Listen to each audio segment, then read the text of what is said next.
Assalamualaikum, jumpa lagi Kak Bina. Okey, hari ni Kak Bina nak masak toge, sayur masak toge. Okey, pertama sekali kita buang dulu dia punya ekor dengan dia punya apa kacang yang kat depan tu. Okey, buang, bersihkan. Kalau sayur kita cantik, cantiklah selera kita, tinggilah juga kan. Okey, Kak Bina guna sekali dengan letak sekali dengan carrot tu. Okey, tahu kita potong dadu macam tu je.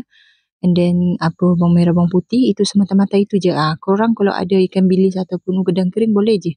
Macam Kak Bina ni tak ada, so Kak Bina buat macam ni je, campak-campak je. Memang sedap.